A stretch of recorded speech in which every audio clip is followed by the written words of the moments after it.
श्री राम जय जय राम। श्री राम जय जय राम।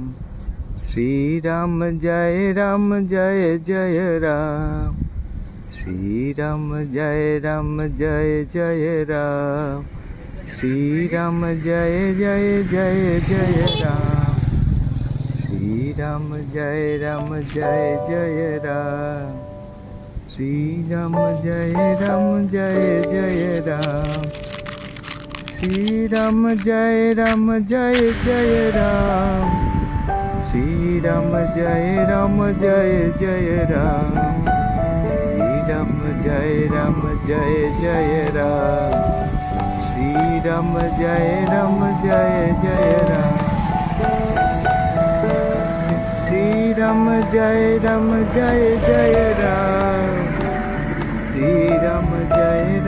जय जय राम।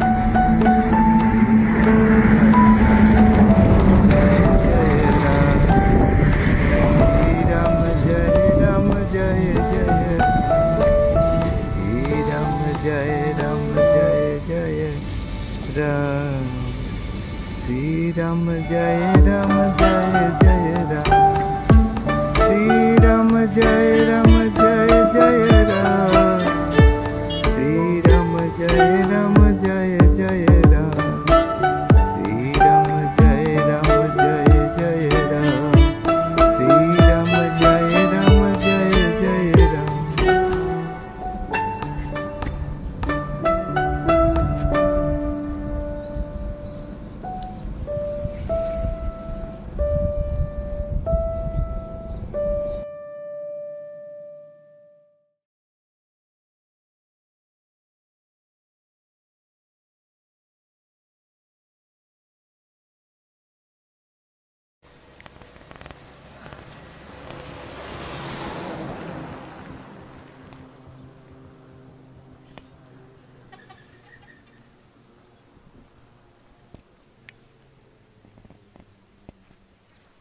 आज 3 तारीख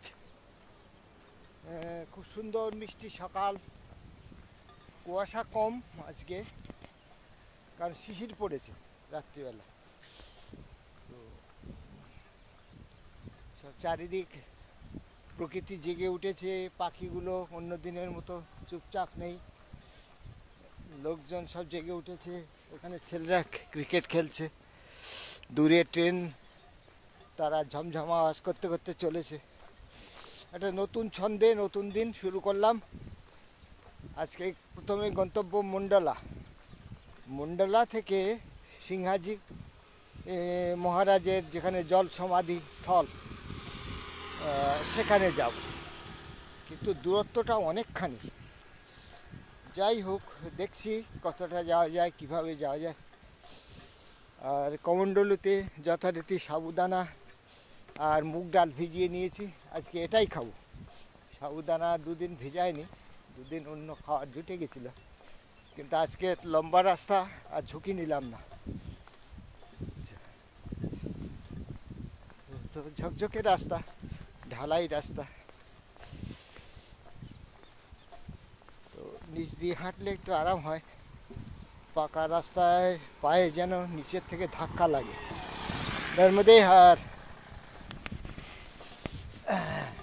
नर्मदे हार बाबा मंडला कितना दूरी है जी मंडला यहाँ से पड़ेगा 7-8 किलोमीटर है 7-8 ऐसा ना ठीक है आज जाएंगे सिंगाजी तक तो आप मंडला से सिंगाजी निकल जाओ हाँ जी वैसे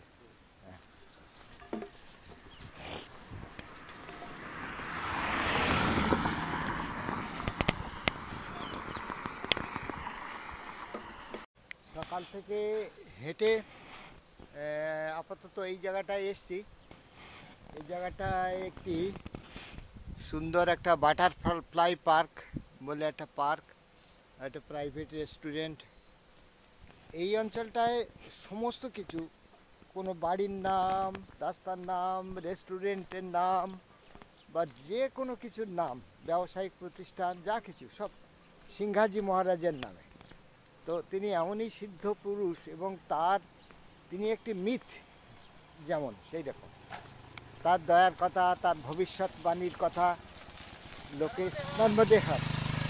তো সকলে এত শ্রদ্ধার সঙ্গে স্মরণ করে যে তাকে বিনা চলা মুশকিল।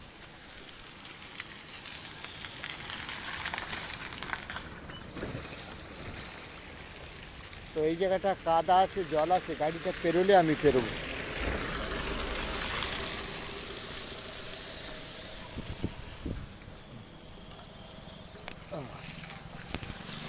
আর এটি একটি বিরাট একটি ব্রিজ, নিচে প্রচুর জলরাশি, অনেকটাই লম্বা ব্রিজটা, চওড়া অনেকটা।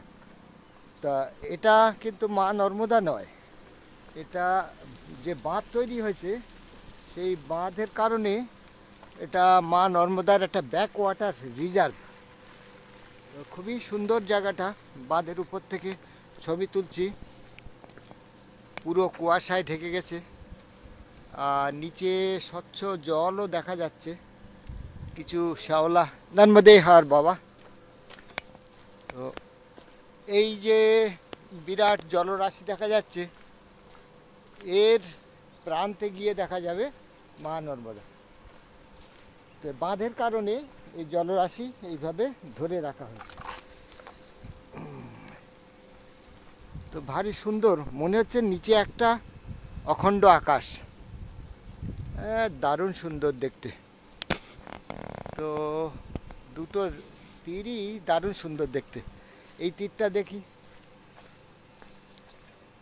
মনে হচ্ছে অজানা একটা রাজ্যে এসে গেছি। আহা কি সুন্দর, কুয়াশা উঠছে, মানে দেখার মতো, ভারী সুন্দর। ঠিক আছে, মোবাইল থেকেও একটা ছবি তুলে নিই।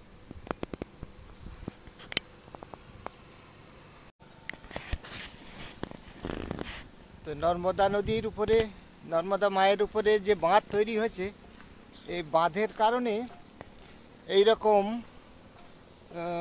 অনন্ত মিষ্টি জলের ভান্ডার তৈরি হয়েছে। এ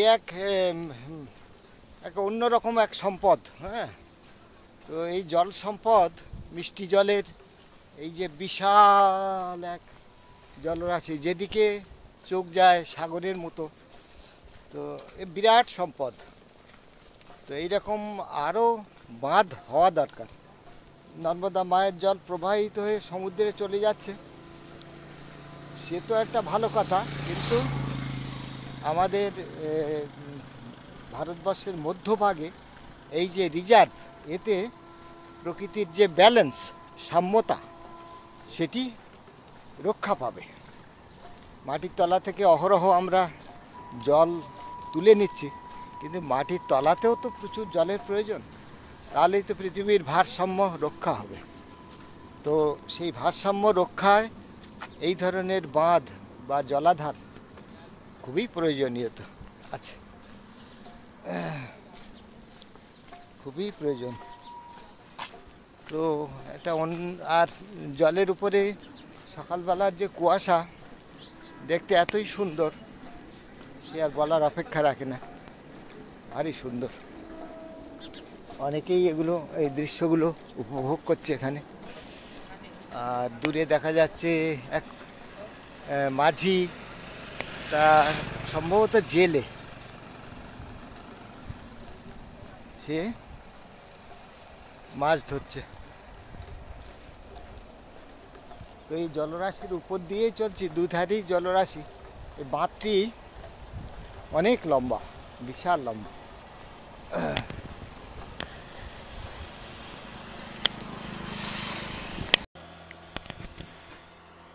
তো এখন মন্ডলার দিকে যাচ্ছি, পাকা রাস্তা দিয়ে। জায়গাটা ভারী একটা অদ্ভুত, ওই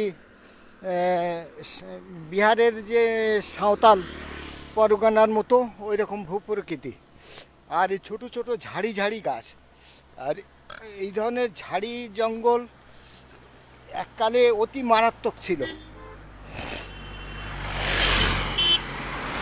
তো এই ঝাড়ি জঙ্গল দেখে আমার মনে হচ্ছে যেখান থেকে 80 বছর আগে বা তারও আগে কী রকম ছিল, ভয়ানক। তো এক তো এর মধ্যে কোনো জীবজন্তু লুকিয়ে থাকলে ও 10 ফুট দূরেও যদি লুকিয়ে থাকে দেখা যাবে না।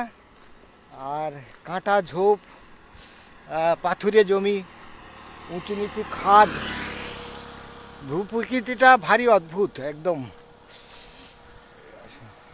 ভয়ঙ্কর সুন্দর বলা চলে। হ্যাঁ, অদ্ভুত একটা জায়গায় এসেছি। তো জায়গাটা একটু ভিডিও তুললাম এই কারণে। দেখুন জায়গাটা কেমন, এসব উঁচু নিচু ভূমি। আর গাছগুলো ম্যাক্সিমাম 10 ফুট, তার বেশি উঁচু নয়। বেশিরভাগ ওই 5-6 ফুটের মধ্যে, ঝোপঝাড় টাইপের।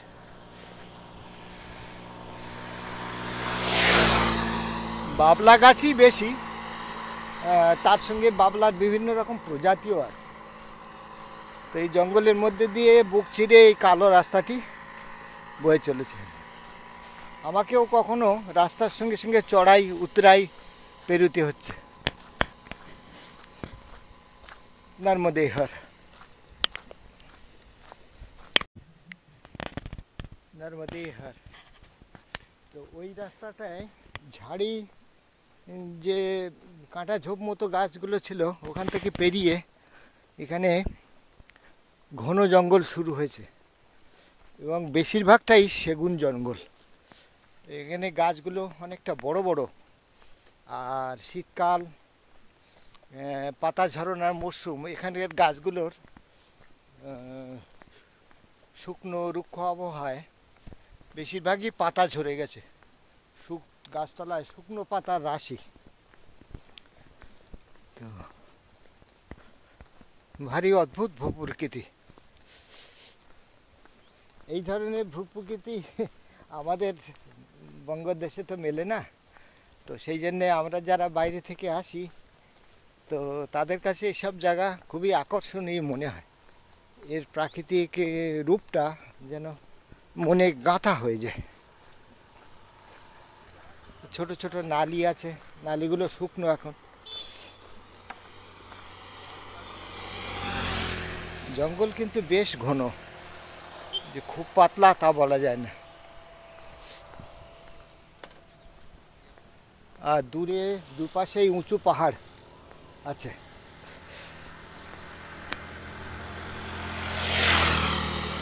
নতুন ধরনের ভূপ্রকৃতির মধ্যে দিয়েই যাচ্ছে।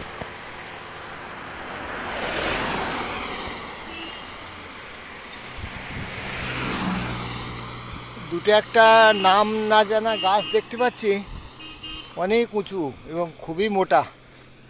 কিছু পলাশ গাছও আছে। তো পলাশে ফুল আসার সময় এটা নয়।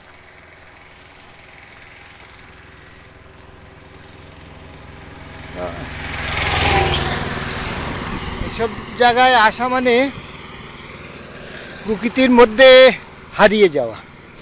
শুধু গাড়িগুলো চলছে বলে মনে হচ্ছে না যে আমি খুব দূরে আছি। এই জায়গাটা মন্ডলা থেকে 3 কিলোমিটার, 2.5 কিলোমিটার, 3 কিলোমিটার আগে।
দুপাশে ঘন সেগুন বন, তো গাছগুলো বেড়ে উঠছে, গাছগুলো খুব বড় নয়, বেড়ে উঠছে। আরও বছর 10-15 বাদে এটি খুব বড় বড় সেগুন গাছে ভরে যাবে।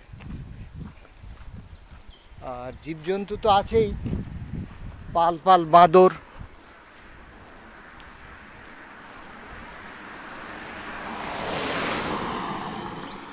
টিয়া পাখির কিচির মিচির শুনতে পাচ্ছি প্রচুর।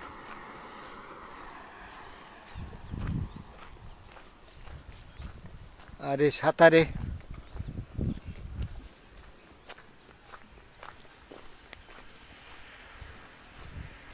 রাশি রাশি সব দিকে সুন্দর জঙ্গল। সাধু বাবার আশ্রম, ওই সাধু বাবা বাগানে কাজ করছেন। তো ওনার কাছ থেকে শুনলাম সিংহাজি মহারাজ যাওয়ার এই পাকদণ্ডি রাস্তা, এখানে নিশানিও দেওয়া রয়েছে। তো আমি আর মন্ডলা গেলাম না, এই পাকদণ্ডি ধরে, এই রাস্তাটা অনেক শর্ট রাস্তা, এই পাকদণ্ডি ধরে এখন যাব। উনি বললেন যে ডান দিকের রাস্তা না ধরতে, তো এই পাকদণ্ডি ধরে ধরেই যাব, বাঁ দিকের রাস্তা ধরে এবং পথের নিশানা দেখে। তো নতুন রাস্তায় নতুন গন্তব্যে নেমে পড়লাম। এই ধরনের জঙ্গল পথ একটা আকর্ষণীয় বটে, কিন্তু খানিকটা বিপজ্জনকও বটে। এই ধরনের পথে একলা একলা নামতে কিছুটা অতিরিক্ত সাহসেরও দরকার হয়, কিন্তু পথের রেখা খুবই স্পষ্ট, মানে এই পথ দিয়ে বহু লোকের যাতায়াত আছে। তো এই পথ দিয়ে গেলে মন্ডলা যেতে হবে না, তো মন্ডলা এড়িয়ে 4-5 কিলোমিটার রাস্তা শর্ট হবে। তো এখানে এসে দেখছি দুদিকে রাস্তা গেছে, তো যথারীতি আমি বাঁ হাতে রাস্তা ধরছি, কারণ জনপদ আছে বাঁ দিকে। তো সাধু বাবা ওই একটি কথা আমাকে বারবার বুঝিয়ে বলেছেন যে যদি কখনো দুটো রাস্তা আসে তাহলে বাঁ হাতের রাস্তাটা নিতে হবে। তো এখন সেই অজানা জঙ্গলটার মধ্যে দিয়েই যাচ্ছি, একদম বন্য প্রকৃতি, একদম মুক্ত প্রকৃতির মধ্যে দিয়েই যাচ্ছে। তো এইটাই বাঁ হাতের পাকদণ্ডি, তো বাঁ হাত ধরেই যাই, দেখি কোথায় পৌঁছে। ঠিক আছে, নিশ্চয়ই ঠিকঠাক চলে যাব।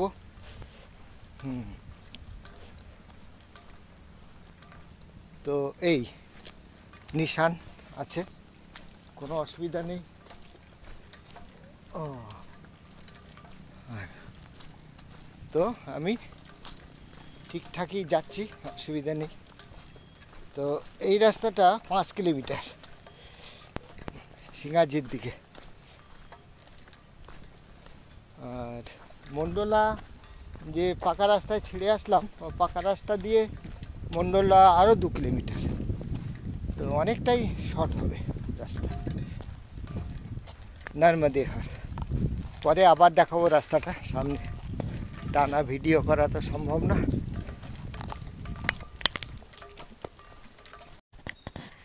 তো বেশ খানিকটা ভিতরে চলে এসেছি জঙ্গলের।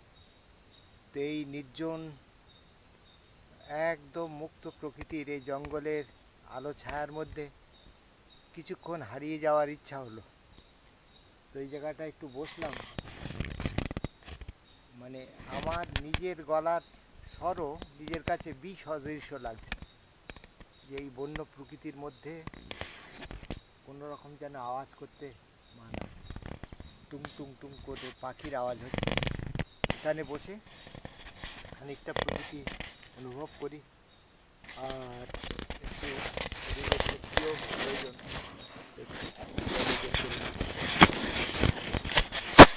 মানে কমণ্ডলিতে ভেজানো আমার এই সাবুদানা আর মুগ ডাল।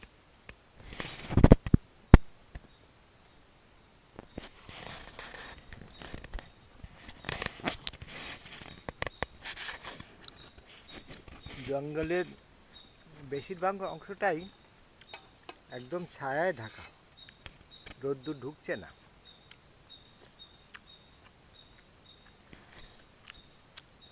বিপজ্জনক নয়, তবে বাঁদরের পাল যদি জানতে পায় যে আমি কিছু একটা খাচ্ছি, তাহলে দল বেঁধে এসে আমার খাবার ছিনিয়ে নেবে।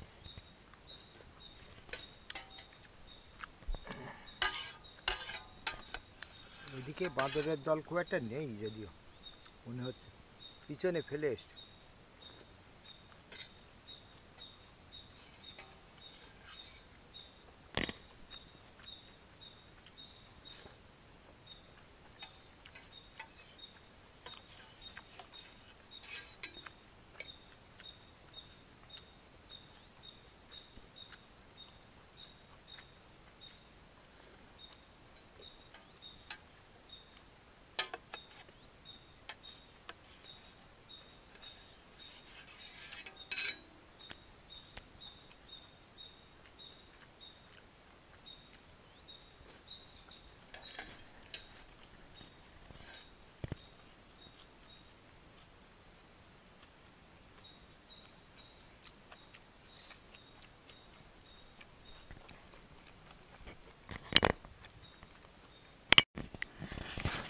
রোমাঞ্চকর এই পথে একটা খালি জায়গা ছিল এখানটা, তো এই খালি জায়গাটা পেরিয়ে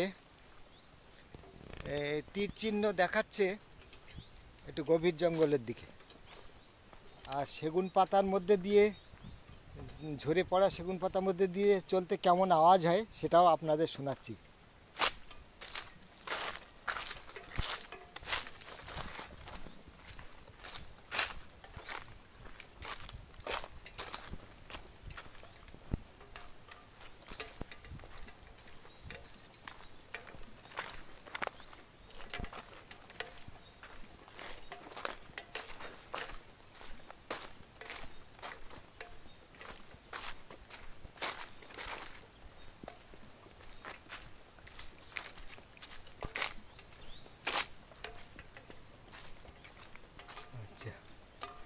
আবার আরেকটি তীর চিহ্ন, কোনোভাবেই কোনো পরিক্রমাকারী যাতে এই অরণ্যের পথে নিশ্চিহ্ন না হয়ে যায়, তার জন্যই এতটা বাড়তি সতর্কতা নিয়ে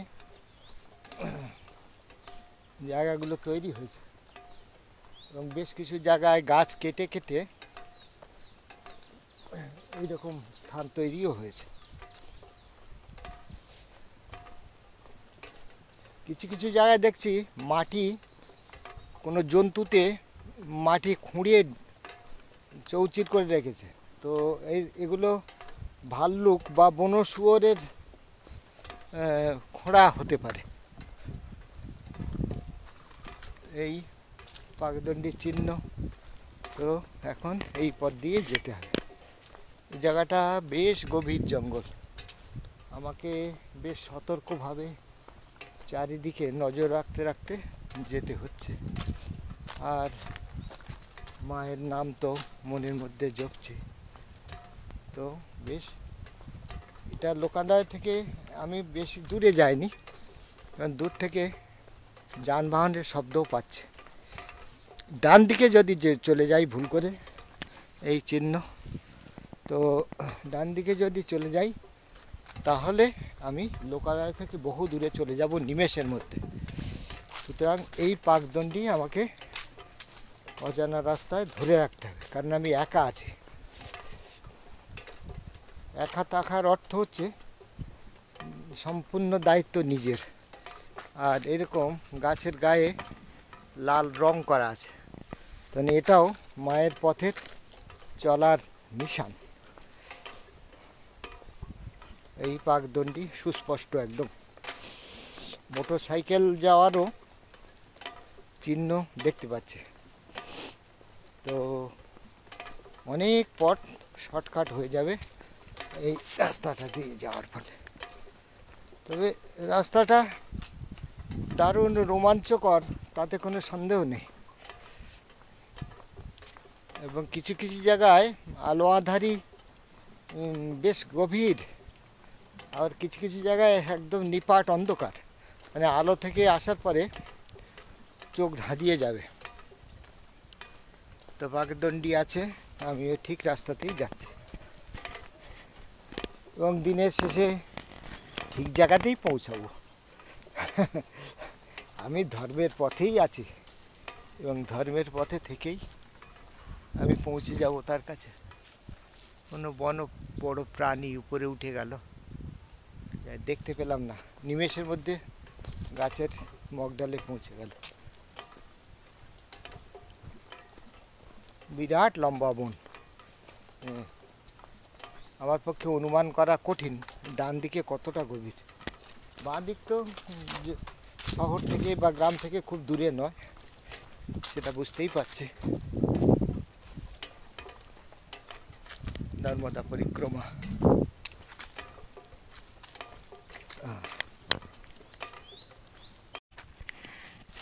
আমি ওই জঙ্গলের পথ হয়ে এই পাহাড়ি ভূমি, এটা উঁচু নিচু পাহাড়ি ভূমি, একদম শক্ত পাথর, এই পাহাড়ের ভিতর দিয়ে এখন চলে আসলাম করলি গ্রামে। তো এই করলি গ্রামে রামদেব বাবার আশ্রম আছে, এখানেই দুপুরবেলাটা বিশ্রাম নেব, আর যদি ভোজন প্রসাদী পাওয়া যায় তো নেব, নিয়ে বিশ্রাম করে বিকেলবেলার দিকে যাব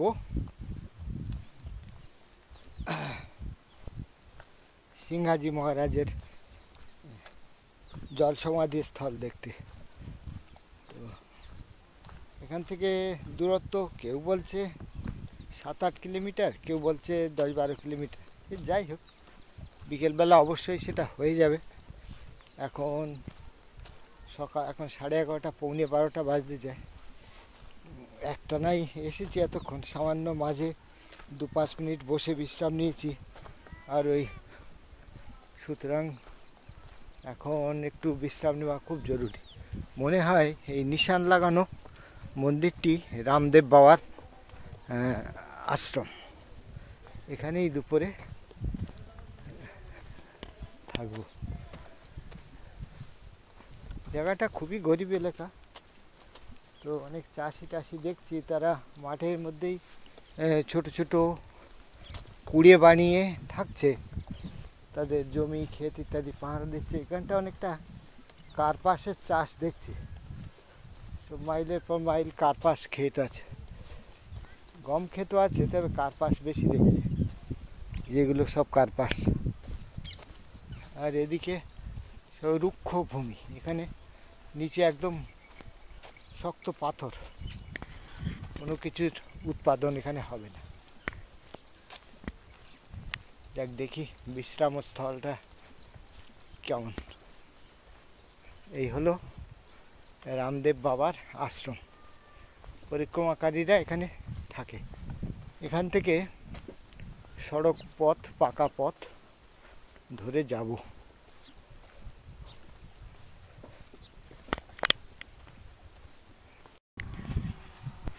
সিংহাজি মহারাজের জল সমাধি স্থান দেখার শেষ ধাপে এসে গেছি।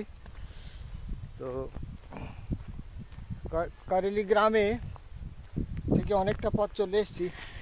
এখন এই কারেলি গ্রাম থেকে সিংহাজি মহারাজের দূরত্ব প্রায় 8 কিলোমিটার, 10 কিলোমিটার। তো তার মধ্যে 2 কিলোমিটার পেরিয়ে এসেছি, তার মানে আর 8 কিলোমিটারই আছে। তো এই রাস্তাটা পেরিয়ে গেলেই আজকে ওখানেই থেকে যাও। রাস্তায় জায়গাটা দুই পাশে কিছু মসুর ডালের, মুগ ডাল ক্ষেত আর কিছু কাপাস, তা কার্পাস তুলো চাষ এখানে বেশ ভালোই দেখছি। তো কার্পাস তুলো ফুটে আছে, খুব একটা তোলেনি, মনে হয় ফলন ভালো হয়নি বলে, কি জানি পোষাবে না বলে হয়তো। কিন্তু দুই পাশে কিন্তু অনেক কার্পাস ক্ষেত তুলো। দেখি যাই এখন সিংহাজি মহারাজের পথে।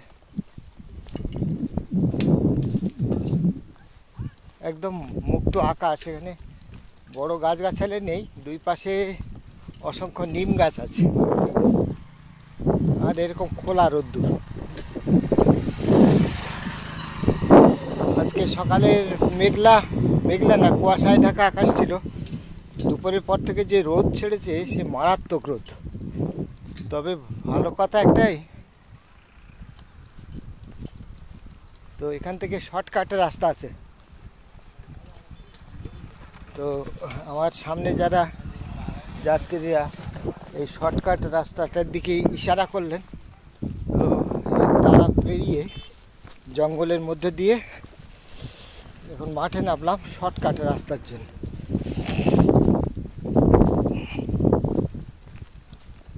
রোদ্দুর থাকলেও খুব সুন্দর মিষ্টি হাওয়া, কারণ এখানে নর্মদা মা অনেক চওড়া, বাঁধ বাঁধার কারণে তার ব্যাক ওয়াটার চারিদিকে ছেয়ে গেছে, যার জন্যে বহু বহু দূর অবধি এই মিষ্টি হাওয়া, শীতল হাওয়া।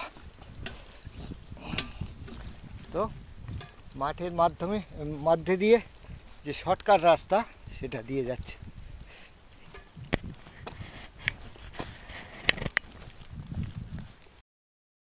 হার ৩রা জানুয়ারি চারখেড়া আশ্রম থেকে সিংহাজি মহারাজের ধাম, সিংহাজি বাবার তার ধাম অবধি দীর্ঘ পথ পাড়ি দিতে হয়েছিল। তো পাড়ি দেওয়ার বেশিরভাগটা অংশই হচ্ছে বিভিন্ন জঙ্গলের মধ্যে দিয়ে।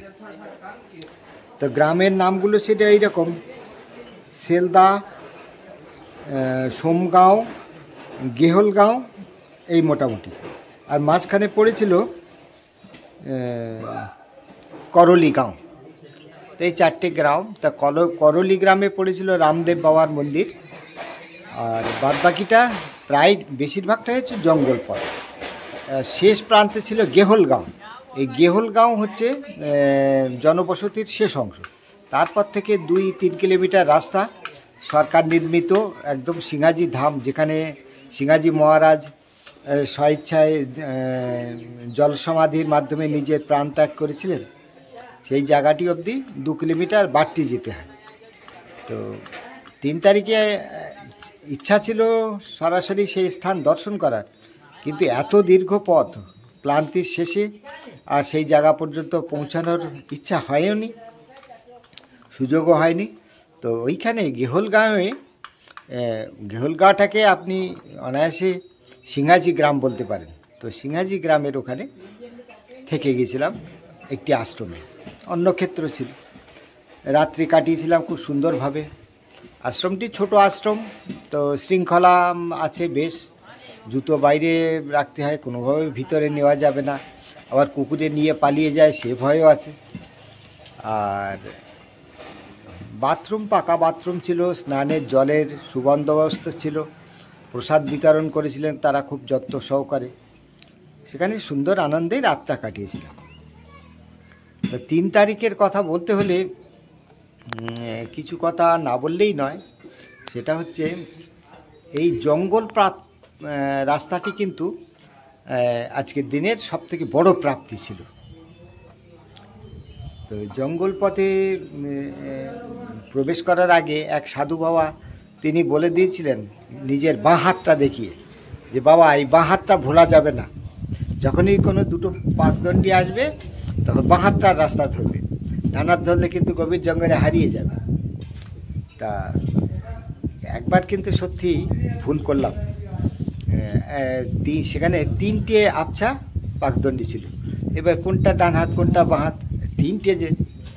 তো একদম বাঁ দিকেরটা এতই আবছা, সেটিকে আমি বাদ দিলাম, দিয়ে অন্য রাস্তাটা ধরলাম। তা খানিকক্ষণ বাদে মনেই খটকা লাগলো, এটা কি ঠিক করলাম? সাধুবাবু বলেছিল বাঁ দিকের, হ্যাঁ। তো আবছা হওয়ার কারণে ভুলটা হয়েছিল, কিন্তু নর্মদা মা যে জাগ্রত তার প্রমাণ তখনই মিলল। একটি শিডিঙ্গে চেহারা, লম্বা, হ্যাঁ অনেকটা লম্বা, 6 ফুটের উপরে, আর মাথায় লম্বা, বিশাল লম্বা, প্রায় 10-15 ফুটের লম্বা লম্বা ছোট ছোট এক বোঝা কাঠ, হ্যাঁ, ঘরের জন্য বেশ মোটা ভারী।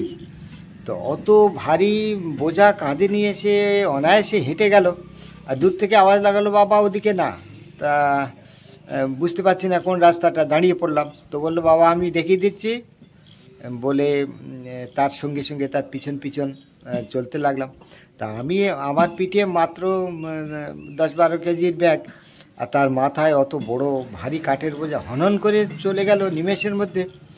ডান হাত দিয়ে আমার এই পাকদণ্ডী রাস্তাটা দেখিয়ে দিয়ে বললে, এই পথে যাও বাবা।